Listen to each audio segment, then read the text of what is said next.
A reflex is an involuntary and predictable response to stimulus. Stimulus is something that incites action or exertion, or quickens action, feeling, and thought. These direct neural pathways, which connect through the central nervous system, are involved in the performance of reflex act. Most reflexes involve the brain, but some use only the spinal cord. It is a negative feedback circuit that is comprised of three main components. First component is afferent neuron. These neurons takes in information and translate into an electrical signals to send to the central nervous system. And second component is an interneuron. This neuron act as sensory processing center that determine the magnitude of the response to the incoming stimulus. Or thirdly, motor neuron. Motor neuron takes the information from the interneuron and sends it to the effector, which activate a response. The objectives of this experiment are to comprehend better about the mechanism of spinal reflex. Secondly, to identify the average reaction time of subject responding to different stimulus. And lastly, to measure the length route of the nerve pathway. Experiment 5.1 Swallowing Reflex. In this experiment, the material that we need is only a cup of water. So, for the procedure 1, swallow your saliva in your mouth cavity and immediately afterwards try to swallow again.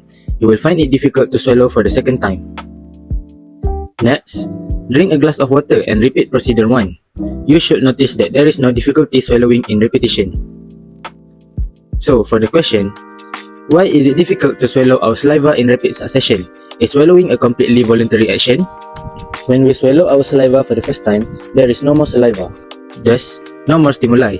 Saliva cannot be swallowed in rapid succession and we need to wait until our salivary gland reproduce enough saliva to act as stimuli for the swallowing reflex to occur.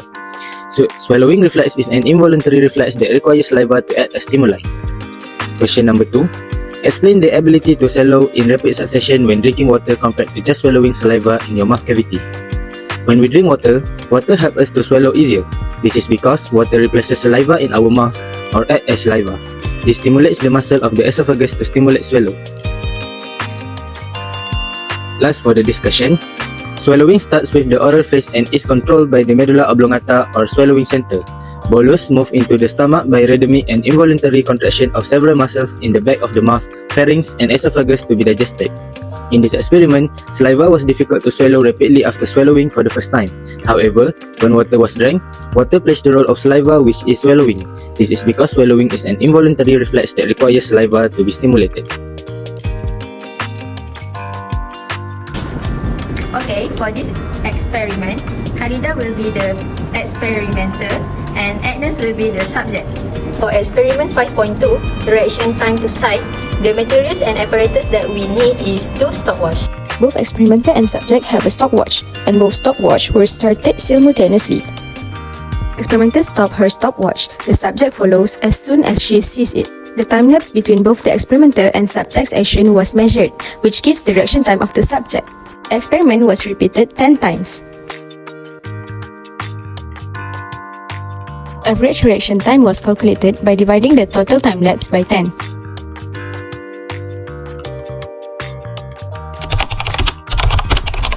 Yes, there is evidence that reaction time to sight improves with practice. From what we can see and understand, through repeated exposure to a stimulus and task, individuals often show faster reaction times as they become more familiar with the task requirements and develop more efficient neural pathways for processing and responding to the stimulus.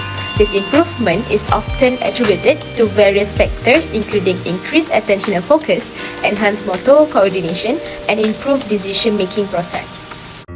Therefore, what can we understand from experiment 5.2, reaction time to sight? First of all, we know that eyes are one of the organs that are directly connected to the brain, making the action done by our eyes a cerebral reflex action. When exposed to a visual stimulus, the eyes detect the light patterns and transmit this information to the brain via the optic nerve. In the brain, the visual information undergoes complex processing involving the visual cortex located in the occipital lobe. Next process involves the activation of attention network in the brain, including regions of the prefrontal cortex and parietal cortex. The prefrontal and parietal cortex are two parts of broader brain network involved in the control of cognitive functions such as working memory, spatial attention, and decision making. Once the visual information is processed, the brain made a decision regarding an appropriate response. In this case, the appropriate response is stopping the stopwatch. Finally, motor commands are generated, leading to the execution of the motor response done by muscle contraction. What are some precaution steps we must take to ensure the reliability of the results? First is doing practice trials before the actual experiment is conducted. By doing this, the subject will be more familiar with the task beforehand. Secondly, a reliable and accurate device is needed to ensure precise and consistent data. A recommended device are electronic stopwatch. In this experiment, the materials and apparatus that we need is 2 stopwatches, measuring tape and rope. The experimenter will be Agnes and the subject will be Shahmina. Both experimenter and subject should have a stopwatch each and start both watches simultaneously. When the subject closes her eyes, the experimenter presses her watch to stop and simultaneously treads on the subject's foot.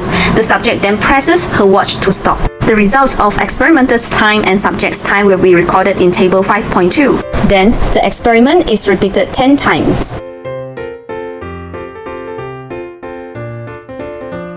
After that, the time lapse can be founded by calculating the differences between subject's time and experimenter's time. Lastly, the average reaction time of subject to touch can be founded by dividing the total time lapse by 10. With a thread, measure as accurately as you can the length of the nerve pathway between the point where the stimulus is received and the part of the body which responds. Assume that the signals from the foot are transmitted to the back of the top of the brain through the spinal cord and then down to the shoulder, hand, and last point is the finger.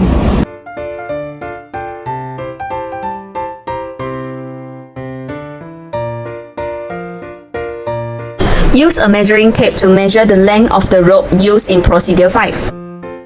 The length of the nerve pathway between foot to finger will then be divided by the reaction time to touch to get the speed of impulse transmission. If we compare experiment 5.2 and experiment 5.3, we will find out that the reaction time to sight is longer than the reaction time to touch. But why does this occur? A tactile stimulus is the fastest because we have many senses in our bodies which enable us to react faster when we receive a stimulus, compared to auditory and visual which require more processing done by the brain. Meaning to say, the experiment for reaction time to sight study about cerebral reflexes.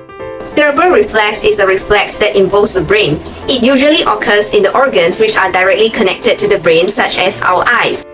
Parts of CNS included in cerebral reflex involves visual cortex, frontal eye field, parietal cortex, superior colliculus, association areas, and brainstem. While the experiment for reaction time to touch study about spinal reflex, there are simple behaviors produced by central nervous system pathways that lie entirely on the spinal cord. Spinal reflexes involve a local reflex arc that includes a stretch or touch receptor, an efferent peripheral nerve, spinal cord interneurons, and an effector neuron. Spinal reflexes are very fast. Cerebral reflexes might have a slight delay as the information is processed in the brain. If the reflex arc involves only the spinal cord, it is a spinal reflex. If it involves the brain, particularly higher brain region, it is likely a cerebral reflex. There are also some possible causes for delay as the impulse travels these particular pathways. This includes myelination. Myelin sheath allow the electrical impulse to transmit quickly and efficiently along the nerve cells. If myelin is damaged, this impulse slows down. Besides, fatigue can also slow down nerve transmission. These include both physical fatigue and mental fatigue. Lastly, the longer the nerve pathway the impulse have to travel, the longer the overall reaction time. Apart from that, other reflexes are shown by the humans. For example, infant reflexes include moral reflex, sucking reflex, startle reflex, and step reflex. Other than that, there is also brainstem reflex that includes pupillary light reflex, corneal reflex, ocular vestibular reflex, gag reflex, and calf reflex. So what's happening inside our body during the experiment 5.3? When the experimenter treads on the subject's foot, this stimulus causes sensory receptors in the skin to generate nerve impulse that travels in the sensory axons to the spinal cord. Interneurons integrate data from sensory neurons and then relay signals to motor axon. Motor axons convey nerve impulses from the spinal cord to a skeletal muscle which contracts.